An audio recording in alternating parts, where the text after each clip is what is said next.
Hello, hello, hello, and welcome to the Amanda Kaufman Show. We got a double Kaufman episode, which means we get to pick Miss Amanda's brain. And some of you might have heard the verbiage, success loves speed, and that can be applied to sales, that can be applied to launches, that can be applied to so many aspects of your business. But today we're going to talk specifically about, launching that new program, launching that new offer, and how long should that actually take? Amanda, I know that I've seen you launch so many things over the course of our relationship. How has this process evolved for you from when you very first were your baby entrepreneur to now when it comes to launching that new thing? Yeah, the biggest change really is the speed to implementation. So, when I was early on, I overthought everything because I thought that thinking was going to help me gain more clarity and therefore I would have better outcomes. And I have learned since then that there are different forms of thinking. There's rumination, Sorry, I can't tell if which is really what I was doing most of the time. And think of rumination as rehearsing the same story over and over and over and over again. If you've ever had a loop of telling yourself that you should do something and you don't do it, and then you keep telling yourself that you should do it, that is a form of rumination.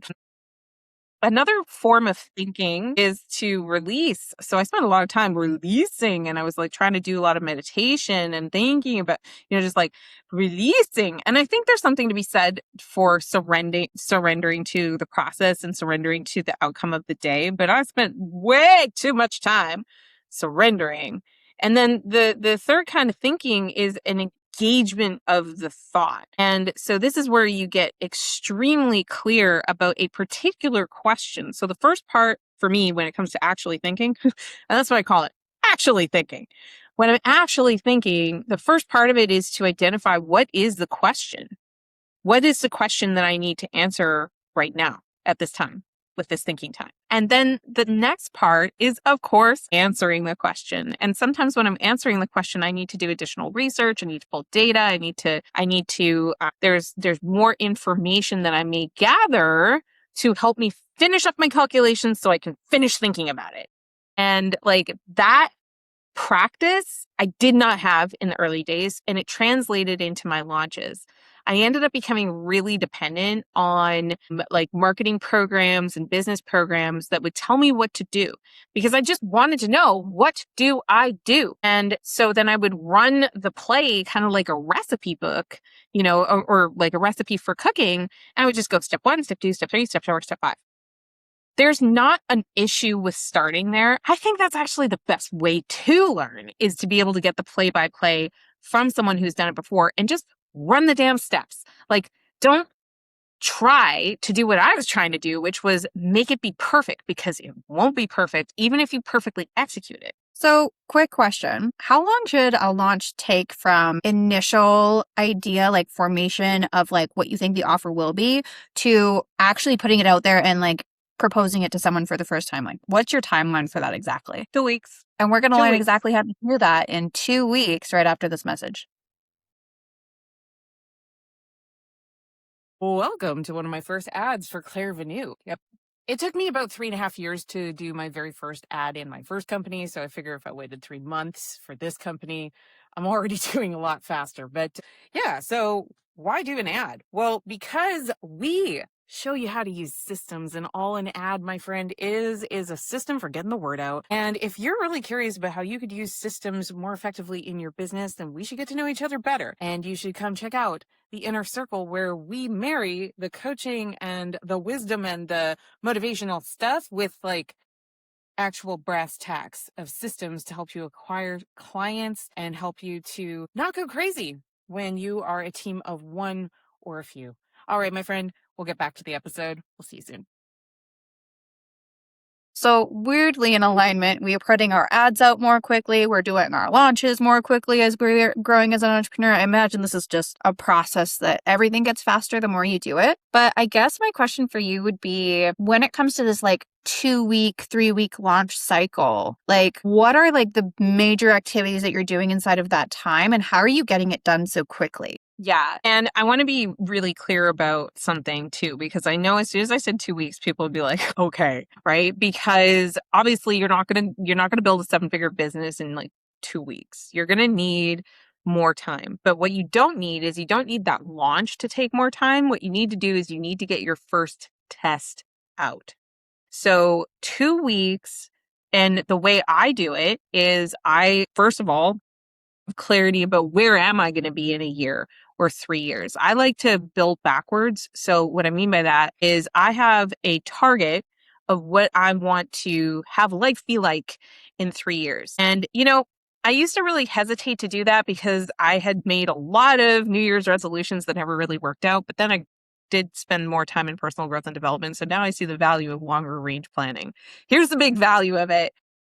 We tend to see the best of ourselves, 3 years from now, 10 years from now. We're not thinking about the day-to-day encumbrances. So it's actually really, really beautiful to set goals that are like way out there. So then when you ask like, well, where do you want to be in a year? If you're looking at a year from now in the context of having looked at 3 years or even 10 years out, then your answer is going to be different than if you start with today. So that's what I mean by like building backwards. So we go 3 years, 1 year, 6 months from now, 3 months from now, 1 month from now, and you just keep going smaller, smaller this week, today, this afternoon, right? And when you have that clarity about like where am I going, I like to think in terms of what's my revenue target.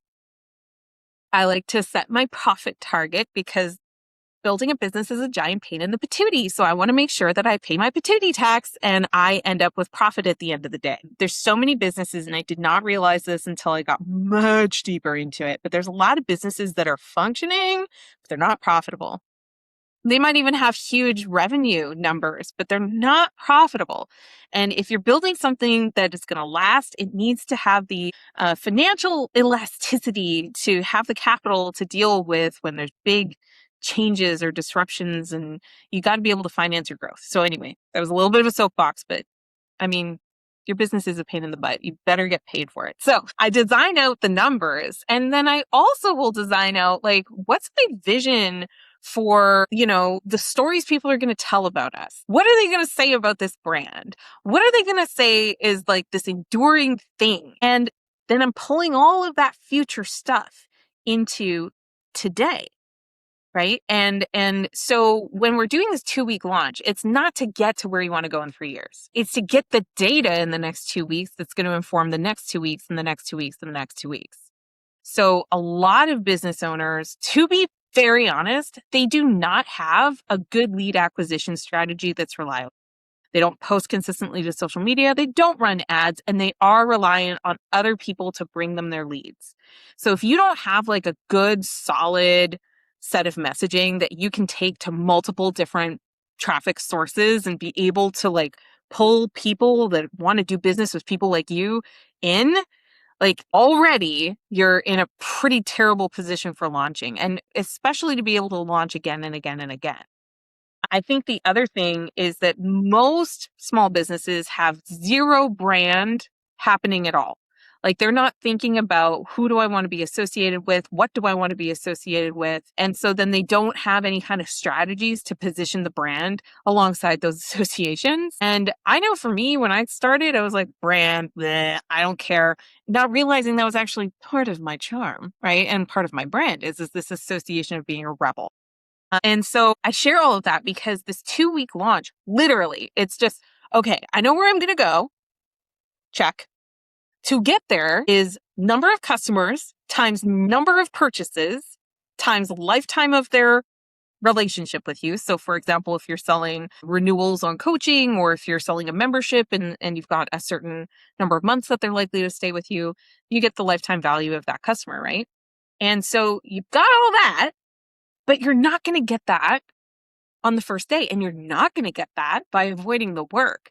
So the idea with the 2-week launch is to say, okay, I'm going to get my first few customers, 5, 10, and I'm going to basically do it as scrappy and low tech as possible. And in a world full of AI, I know that that's not a terribly popular thing to say. Like we want to Nowadays, we want to be like, have an agent do it. Well, the thing is the AI does not have your humany taste. It doesn't have your humany connection. And so the likelihood that you're going to be able to build an AI bot that just sells stuff, I mean, like, don't you think that if that was the case, it would already be kind of happening, right? There would be no role for the company. So people at the end of the day buy from people. And what I'm looking for with my 2-week launch is if it is hard to sell 5 to 10 in a 2-week period, it's a crappy offer. Or there's not enough clarity about the offer, or the trade-off I'm asking somebody to make, whether it's the money, the time, the solution, the transition cost. If what I'm asking of them to become a customer or client is too great, even if it's a good solution, even if it's something that they want, they won't do it. And so the 2-week launch is a way to say, like, honestly, kind of lazy sales.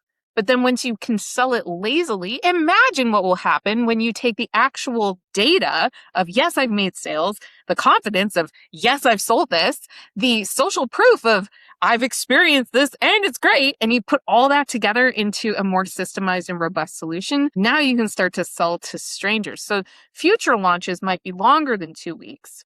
Future launches might take 90 days or so, but now you're doing it on the back of data and social support for what you're actually doing. And so then what you're ultimately wanting to get to, I think, is you're ultimately wanting to get to this rhythm of promotion.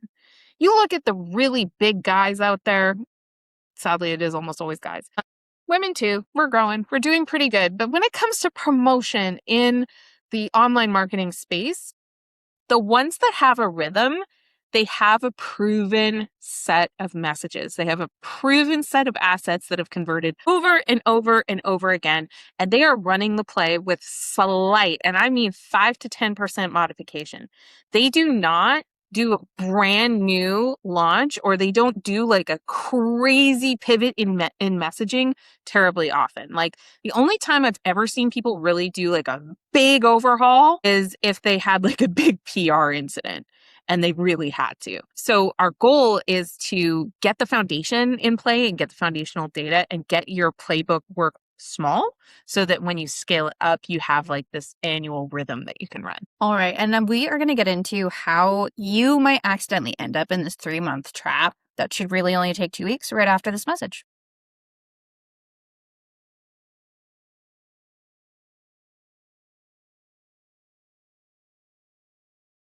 Check out my company. I sponsored the show. Okay, bye.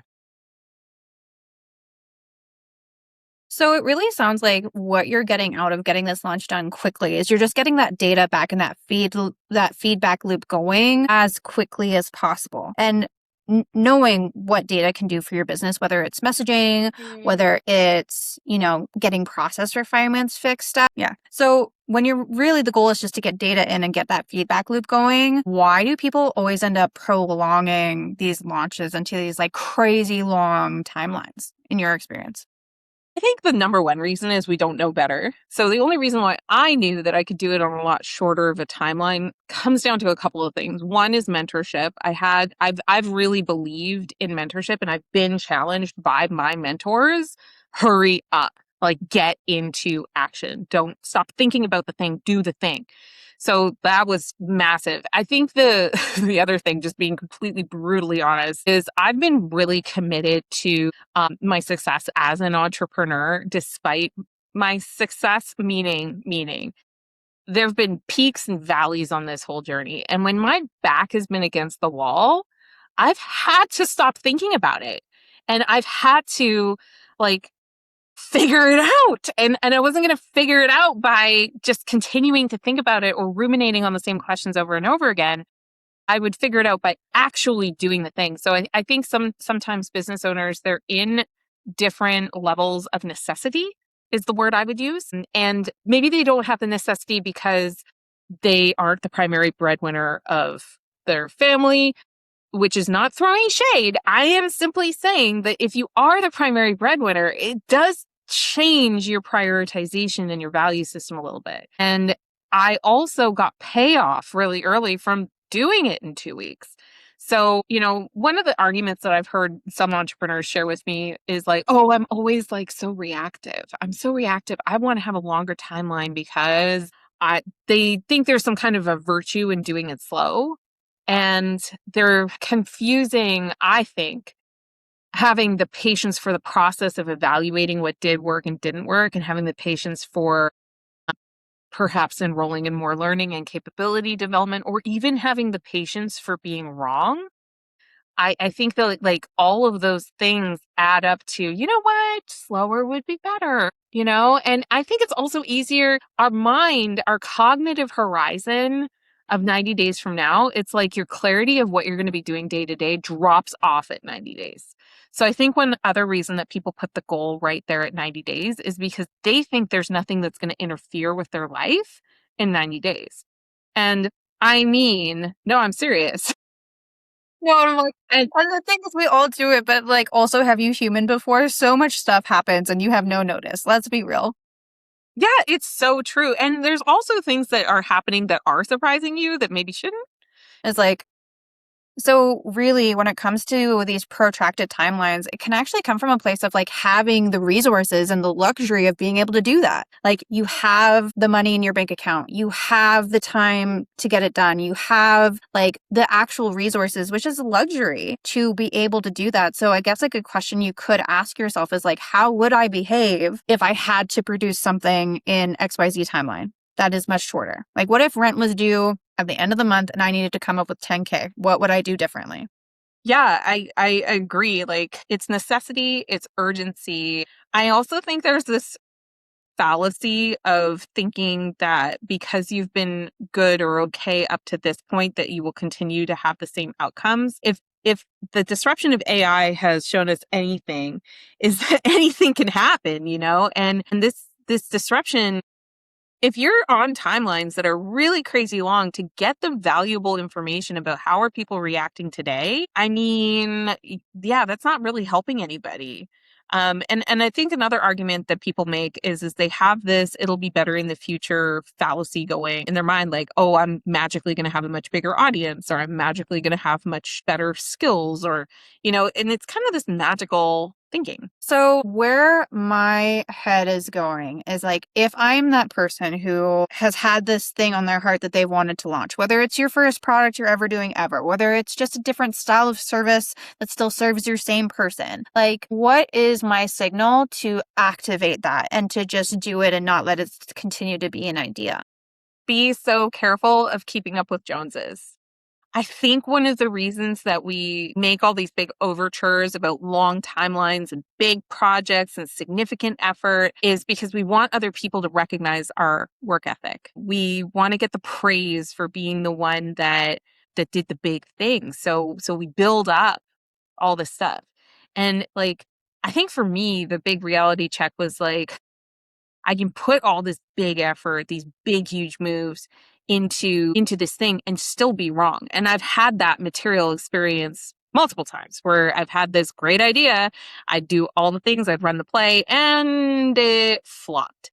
And so I think that's one of the reasons that I get so excited about like this 2 week or even 1 week, scrappy launch, is because if you can convince people to enroll in your offer with very little convincing, then it's probably a pretty cool offer, you know? And so then if you're lean about it, then you can also be very intentional about what you add to that conversation. I think one of the things we haven't really talked about like the consequence of having such long timelines is, let's just say you work your ass off the whole time and you're writing a bajillion emails and you're doing a bunch of different iterations of the ad and you're doing multiple different webinars and you're running a collaboration campaign to enroll affiliates and you're just like literally doing all that things. How do you know which of that stuff actually worked? And also, like, even if you knew what worked, what was the deciding factor? So if you decided to run that play again in the future, which I think that's honestly one of the biggest issues, is that people think of these launches as being like the thing that'll save them and it'll save their business, it'll save their reputation. It's very dramatic. And we don't want to do small things because we don't want to be seen to do small things. We don't want to be seen to be taking smaller swings or anything like that. But the big advantage of like building something lean is when you add and it doesn't work, you can take it away, try again, and see if it works again. And that is how you can actually build something that scales. But what most people do is they think like they've got one shot, that they've got to impress everybody that they know, keeping up with the Joneses. They've got to make it bigger than their capacity actually allows for, or their capability actually allows for. And they refuse to do the nitty ugly work of talking to people. 100%. Well, and I feel like it's not even a question. I know you've got so many resources to help people be a little bit more scrappy with it, to work on these tighter timelines. We're going to share those with you right after this break.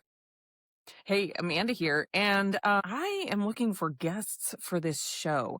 So I'm looking specifically for established entrepreneurs who've figured out a thing or two about how to make this business thing work in the context of a real life. So if you would love to sit down for an episode of the Amanda Kaufman Show and let me pick your brain in front of the people, then make sure you apply at clairvenu.com/the-podcast.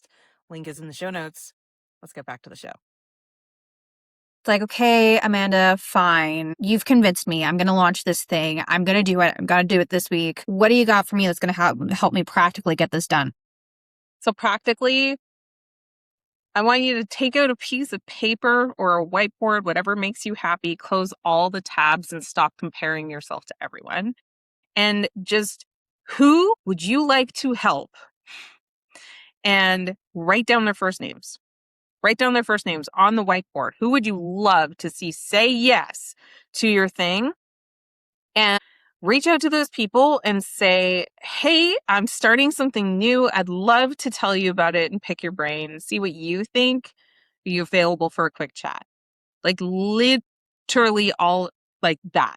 Now, of course, I can help you more. We've got a brand new training called How I Used AI to Finally Make Money a Comedy. You should definitely check that out if you like to be in kind of a class environment, because we're going to talk about visibility, but we're also going to talk about like, how do you really nail the offer and how do you validate that offer? And how can you use AI to help you do some of that research so that it's a really light, quick lift? And you can also use the AI to help you with the actual articulation of the offer. The other way that I can definitely help is if you go to clairvenu.com. We've got this revenue clarity conversation. It is completely free. You do have to apply for it. I want to make sure that we're not just like shoot the breeze. We're really talking about growing your business. But honestly, in that conversation, almost always it comes down to, what are we offering? How are we positioning that? And how are we making sure the right people see it? Amazing. Well, here is wishing good luck to you, entrepreneur. I'm sure this new idea is amazing. And if it's not, you should know in the next 2 weeks. And with that, good luck, and we will see you next time.